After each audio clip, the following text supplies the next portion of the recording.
today about connections of central and peripheral vision. And of course, we're going to be talking mainly about the representations of central and peripheral vision in the cortex.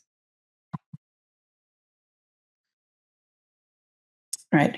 So first off, I'm going to start with talking about why I care and why I think you should care about central versus peripheral vision. I think this group cares a lot about that, and we're going to talk a little bit about why it's so important.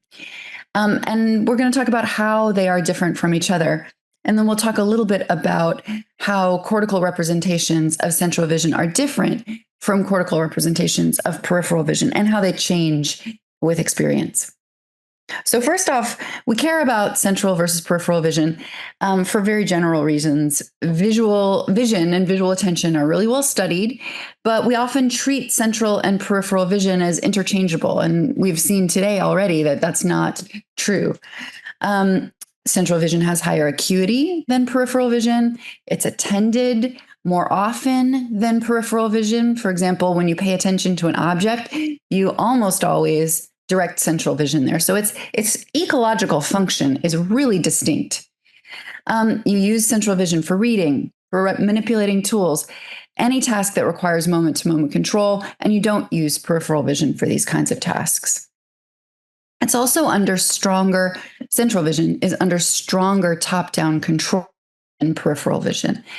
And I'll just highlight a couple of papers that have shown this.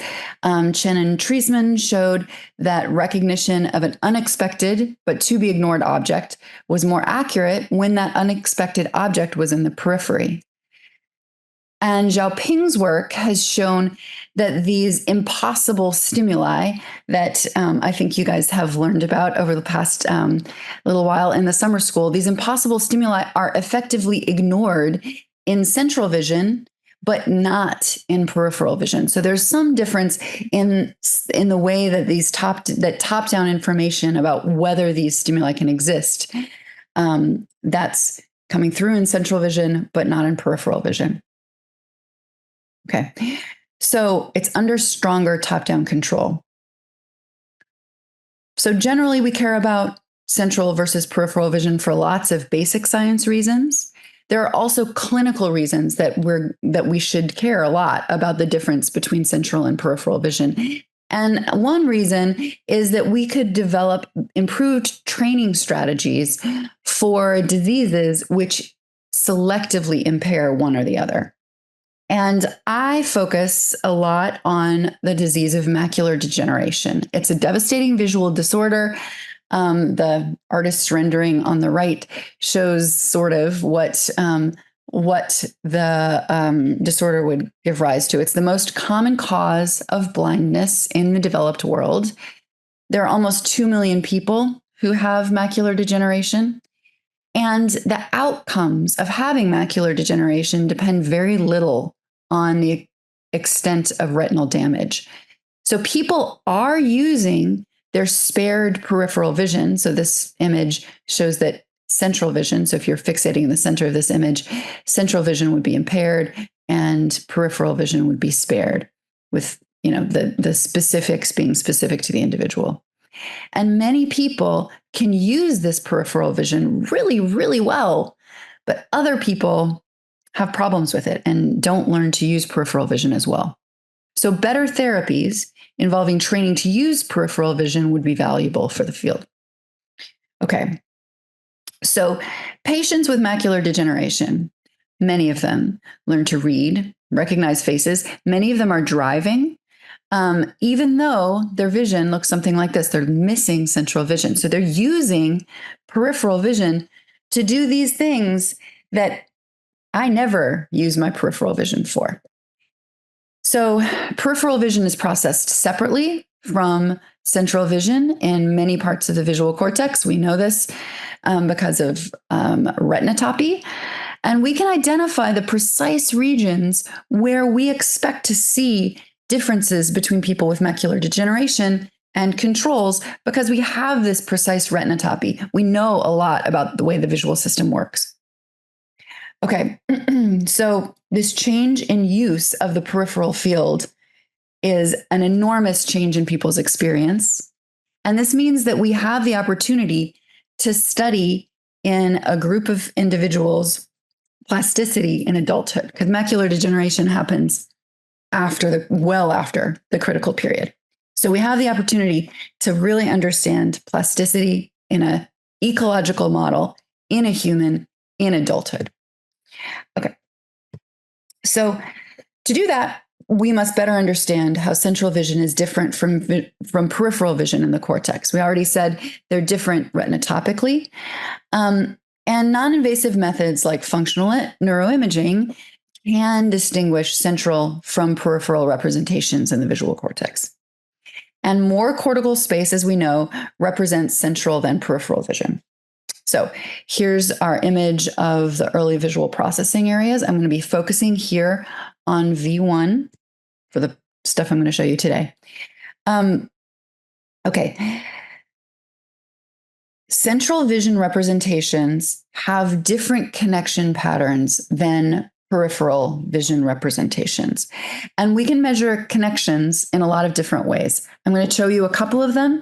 The first one I'm going to focus on is called functional connectivity. It's really a measure of how much information two brain regions share. And it's the correlation of spontaneous low frequency fluctuations in the brain. So if two brain regions move generally in sync with each other, we say that they're functionally connected. If they move independent, if they have activity that's independent of each other, we say that they're not functionally connected. And so some work in our lab done by Joe Griffiths measured functional connectivity patterns of early visual cortex, in this case V1, looking at segmenting V1 by eccentricity. So central, middle, and peripheral V1 were treated separately. And so this is our image from the textbook, and this is the image on the actual brains of the participants that Joe's using. So what he found was these eccentricity biases shown here. So in red are those regions that had a pattern that looks like this on the right. So the pattern is the central representations had stronger connections to these regions than peripheral representations. So this is the pattern you see here.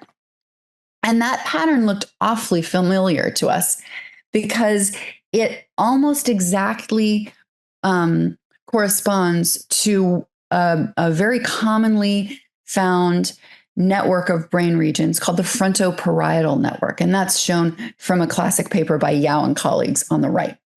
So the frontoparietal network, a lot of work's been done on the frontoparietal network. It's thought to be involved in exerting moment-to-moment control, and it's involved in changes in attention.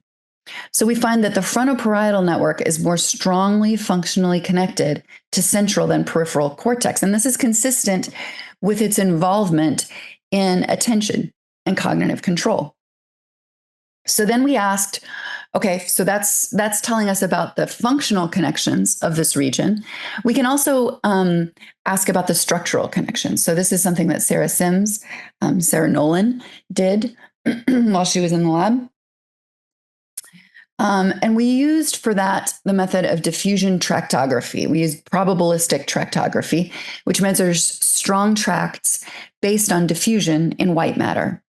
And what we found was that lateral frontal regions were more strongly functionally connected to central representations than peripheral representations. So the areas here in the hotter, more yellow colors are more strongly functionally connected to central than peripheral regions. She did this with a large sample, the Human Connectome Project sample. So it's a replication of what Joe had found before. So then she looked at the structural connections, and she finds, again, that in the structural data as well, lateral frontal regions are more strongly functionally connected. And this is just an overlay of the functional and structural connections. And so you can see that these lateral frontal regions are both functionally and structurally connected. Sarah also showed that the tracts that connect these two regions in this population. If you follow in 3D space what those tracts look like, they look like this image on the left, and this image on the right in green shows the sort of canonical inferior frontal occipital fasciculus, which is a known white matter tract. So we think that that this white matter tract underlies the functional connections between these two regions. So then the next question is, how do connection patterns change in these people with macular degeneration who have increased use of peripheral vision? And I'm going to go through this very, very quickly. So visual experiences for people with macular degeneration are different from people with typical vision. So this is this is the statue Vulcan, which is in Birmingham, where we live.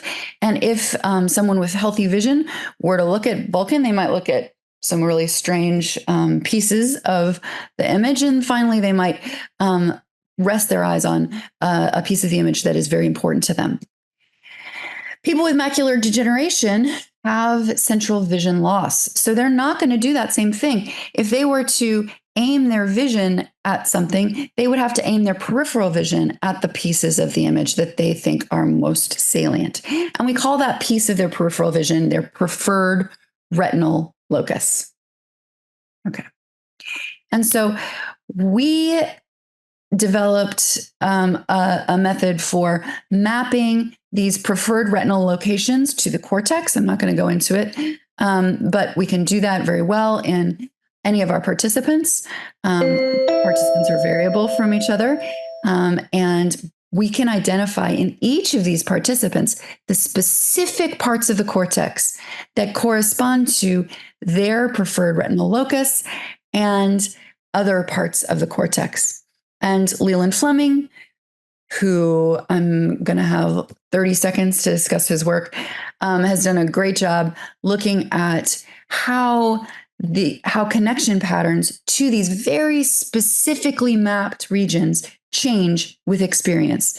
And briefly, one of the things that he found is that in MT, we find that people with macular degeneration have much stronger connections to these peripheral locations than their age-matched peers. And so age, gender, and education-matched peers. And this was true for the whole periphery. It's not just specific to this PRL that I was telling you about. So central vision loss alters functional connection patterns. Unsurprisingly, patients have large individual differences. Connectivity is stronger to MT after central vision loss, and this is consistent with enhancing an already strong connection between MT and peripheral V1. So I just want to emphasize to you that that people with macular degeneration allow us to study in great detail the connection patterns and how connection patterns change with long-term ecological experience. And I'll stop there. Thank you. Thank you. Very interestingly connected with the first speaker's presentation material. So time for questions. We have about 1 minute for questions. Okay, so maybe I ask one. So you said that this connection pattern is to general peripheral areas, not just a specific preferred retinal location. Yes. So what is the implication of this?